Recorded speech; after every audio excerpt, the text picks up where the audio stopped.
एक ऐसी चीज जिसे लगभग कोई भी आदमी समझ नहीं पाया है, और यही कारण है कि ज्यादातर मर्द अपना गहरा असर किसी स्त्री पर डालने पर नाकामयाब रहते हैं। क्योंकि फीमेल प्लेजर तब शुरू नहीं होता जब आप उसके शरीर को छूते हैं, बल्कि ये तो उससे कहीं पहले, जब आप उसके दिमाग में उस केंद्र को एक्टिव कर देते हैं, तब शुरू होता है। वही 3 स्विच जो उसके दिमाग में स्थित होते हैं, जिसे ज्यादातर मर्द एक्टिव ही नहीं कर पाते हैं। वो तो यही मानते हैं कि फीमेल प्लेजर देना एक परफॉर्मेंस है, एक टेक्निक है, फिजिकल एक्टिविटी है, जबकि सच्चाई इससे कहीं ज्यादा गहरी है। ये तो वो एक्टिविटी है जो शरीर को रिलैक्स कर दे, उसे खोल दे, उसमें डिजायर पैदा करे। और ये तभी हो पाता है जब आप उसके उन 3 स्विच को एक्टिवेट कर देते हो। ये तो उसको शारीरिक रूप से टच करने से पहले ही शुरू होता है, और यहीं पर ही एक मॉडर्न आदमी का साइलेंट कन्फ्लिक्ट रहता है। वो अंदर से परेशान रहता है। वो अटेंशन पा सकता है लेकिन परमानेंस नहीं, वो केमिस्ट्री बना सकता है लेकिन डेप्थ नहीं, वो डेट पा सकता है लेकिन एहसास नहीं। वो उसके अंदर वो एहसास पैदा नहीं कर सकता जो किसी स्त्री को रात भर उसके सोचने के लिए मजबूर कर दे।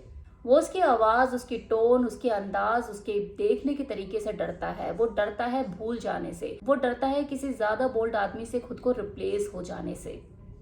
इसलिए वो हर कोशिश करता है खुद को परफेक्ट बनाने के लिए, और यही कारण है कि वो बहुत ज्यादा कोशिश करता है, इसलिए बहुत जल्दी फेल भी हो जाता है, किसी स्त्री की नजरों में नहीं चढ़ पाता है। मेल प्लेजर पोलैरिटी होने पर खिलती है। जब कोई मर्द अपनी पूरी मैस्कुलिन एनर्जी में होता है, डेप्थ में, प्रेजेंस में, डायरेक्शन में, तो एक औरत अपनी फेमिनिन एनर्जी में रिलैक्स करती है। वो फील करती है, सरेंडर करती है, एक्सेप्ट करती है। ज्यादातर मर्द पोलैरिटी क्रिएट नहीं करते, प्रेजेंस सस्टेन नहीं करते, कंट्रास्ट जनरेट नहीं करते, यहाँ तक कि वो डेप्थ को भी मेंटेन नहीं कर पाते। वो बस शब्दों से जीतने की कोशिश करते हैं, कॉम्प्लीमेंट और जोक से, उस चीज से नहीं जो किसी फीमेल को रियल में उत्तेजित महसूस कराती है। एक मैस्कुलिन इमोशनल स्टेट किसी फीमेल को सेम टाइम में सीन, डिजायर और सेफ महसूस कराती है। आज इस वीडियो में तुम समझोगे वो जो 3 स्विच जिनकी मैंने अभी कुछ देर पहले बात करी, ये कैसे काम करते हैं, ये डेप्थ, डिजायर कैसे एक्टिवेट की जाती है, इन्हें कैसे अप्लाई किया जाता है। ये उस आदमी के बीच का ट्रांजिशन है जो कि इम्प्रेस करने की कोशिश करता है, और उस आदमी के बीच का जो कि याद रखा जाता है। ये फर्क है बस एक और पुरुष होने और इम्पैक्टफुल होने के बीच। तो पहला स्विच क्या है? Focused attention. ज्यादातर मर्द देखो स्त्री के साथ होते हैं, लेकिन वो उनके साथ होकर भी नहीं होते हैं। उनकी बेचैनी से वो खुद में हिलते डुलते रहते हैं, बार बार फोन चेक करेंगे। उनकी ये डिस्ट्रैक्शन सीधा मैसेज दे रही होती है उस स्त्री को कि वो देख ही नहीं जा रही। प्रैक्टिकल एप्लीकेशन देखो साफ है कि जब तुम किसी स्त्री के साथ हो तो डिस्ट्रैक्शन खत्म कर दो, फोन को एक साइड रख दो, बॉडी उसकी तरफ, सांसें धीमी, और किसी तरह की कोई बेचैनी नहीं। फीमेल प्लेजर देखो यहीं से शुरू होता है। वो तभी इमोशनल प्लेजर महसूस करती है जब उसे लगता है कि उसके साथ जो मर्द है वो उसकी तरफ फोकस्ड है।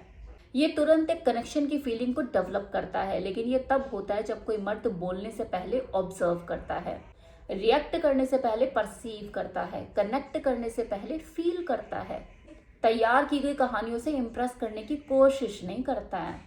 सबसे गहरी बात, ये प्लेजर तुम्हारे कनेक्शन से नहीं आता है, बल्कि तुम्हारी प्रेजेंस की रियलिटी से आता है। तब जब वो अपने बालों को सहलाती है, अनजाने में छूती है, वो माइक्रो स्माइल जो तब उसके चेहरे पर आती है जब उसे सेफ महसूस होता है, वो आंखों में आने वाली चमक जो तब आती है जब उसे कुछ याद आता है। उसका शरीर धीरे धीरे रिएक्ट करता है, और ये फीलिंग उस आदमी की प्रेजेंस के साथ आती है जिसे वो महसूस करती है कि ये जो आदमी है ये मुझे नोटिस करता है, ये इनविजिबल रिदम को समझता है। वैसे फीमेल ब्रेन में जो पहला स्विच होता है प्लेजर का, वो एक्टिवेट हो जाता है। देखा जाना, महसूस किया जाना और चुना जाना। इसके बाद जो भी आता है वो पहले से ज्यादा इंटेंस होता है, क्योंकि उसका शरीर टच से पहले ही खुलना शुरू कर देता है। Now second switch is tension and mystery. ये एक साइकोलॉजिकल फिनोमिनन है जो कि ये तय कर देता है कि कोई स्त्री तुम्हें डिजायर करेगी या भूल जाएगी। बहुत से मर्द बहुत जल्दी सब कुछ दे देते हैं, वो तुरंत रिप्लाई करते हैं और कुछ कन्वर्जेशन में ही अपनी पूरी लाइफ खोल देते हैं। कोई कंट्रास्ट नहीं, कोई रिदम नहीं, कोई मिस्ट्री नहीं। जब सब कुछ ऑब्वियस हो जाता है तो फीमेल माइंड एंटिसिपेट करने की क्षमता खो देता है, और एंटिसिपेशन के बिना कोई प्लेजर महसूस नहीं होता। इसका एप्लीकेशन बहुत ही सिंपल और इमीडिएट है। खुद को ओवर एक्सप्लेन करना बंद करो, एक्सेसिव मैसेज करना बंद करो, सांस को जगह लेने दो। किसी औरत को प्लेजर तब नहीं मिलता जब उसे सब कुछ दे दिया जाता है। उसे प्लेजर इस बात में मिलता है कि कुछ मिलने वाला है, क्या मिलने वाला है। 70% बोलो, 30% बचाओ। क्यूरोसिटी को पैदा करो, उसे अलाइव रहने दो, सेटिस्फाइड मत करो। देखो दिलचस्प बात यह है कि ज्यादातर फीमेल सब कुछ एकदम से जानना भी नहीं चाहती, वो डिस्कवर करना चाहती है, वो तुम्हें पीसेस में असेंबल करना चाहती है, वो तुम्हारी डेप्थ लेयर और साइलेंस इंटेंसिटी को महसूस करना चाहती है। जब तुम जरूरत से ज्यादा उसे सब कुछ इन्फॉर्मेशन दे देते हो तो उसकी इमेजिनेशन मर जाती है। तुम कम डिलीवर करोगे, फेमिनिन इमेजिनेशन वहीं से ही एक्टिवेट होती है, वो तुम्हारे बारे में सोचना शुरू करती है। इसी वजह से जो प्रेडिक्टेबल आदमी होता है वो भुला दिया जाता है, और जो अपनी एनर्जी, अपनी रिदम को कंट्रोल करना जानता है वो निशान छोड़ जाता है। जब भी मिलो उसे कुछ बोलो और बीच में कुछ चीजें छोड़ दो। वो जवाब जो तुम बीच में छोड़ देते हो, एक जो फीमेल माइंड होता है उसे पूरा करने की कोशिश करता है, उसे भरने की कोशिश करता है। यही वो प्लेजर है जो कि बिना स्पर्श किए किसी फीमेल को उसके अंदर पैदा होता है। नाउ तीसरा स्विच, एक्साइटिंग सेफ्टी। औरत की फीमेल डिजायर को सबसे तेजी से नष्ट करने वाली ये चीज है। एक ऐसा मर्द जो कि सेफ्टी तो ट्रांसमिट करता है लेकिन इंटेंसिटी बिल्कुल नहीं, और उतना ही डरावना वो मर्द होता है जो कि इंटेंस तो है लेकिन इमोशनल मैच्योर बिल्कुल नहीं। दोनों ही फेल हो जाते हैं क्योंकि औरत रिलैक्स नहीं कर पाती, और जो फीमेल प्लेजर है वो वही एक्सपेंड करता है जब उसे लगता है कि बिना किसी रिस्क के वो खुद को सरेंडर कर सकती है। और ये उस मर्द के साथ नहीं होता जो खुद को परफेक्ट बनने की कोशिश करता है या खुद को डोमिनेंट दिखाने की कोशिश करता है। ये उस मर्द के साथ होता है जो अंदर से स्टेबल और बाहर से अलाइव है। इस स्विच का प्रैक्टिकल एप्लीकेशन समझना जितना आसान है, इसे एग्जीक्यूट करना उतना ही रियल। इमोशन स्टेबिलिटी को स्ट्रॉन्ग पर्सनालिटी के साथ यूनाइट करो। ज़्यादातर फीमेल जो होती है वो उन्हीं मर्दों को प्रायोरिटाइज करती है जो कि इस डायरेक्शन और सरेंडर ट्रांसमिट करते हैं। और ये कोई ओपिनियन नहीं है, ये बायोलॉजी है। एक फीमेल जो है वो तब ज्यादा प्लेजर महसूस करती है जब उसे पता होता है कि वो जिस मर्द के साथ है उसकी लाइफ कहाँ जा रही है, लेकिन उसके बावजूद भी वो प्रेडिक्टेबल नहीं होता है। ये क्लैरिटी और वाइब्रेशन का कॉम्बो है, स्टेबिलिटी और फायर का भी।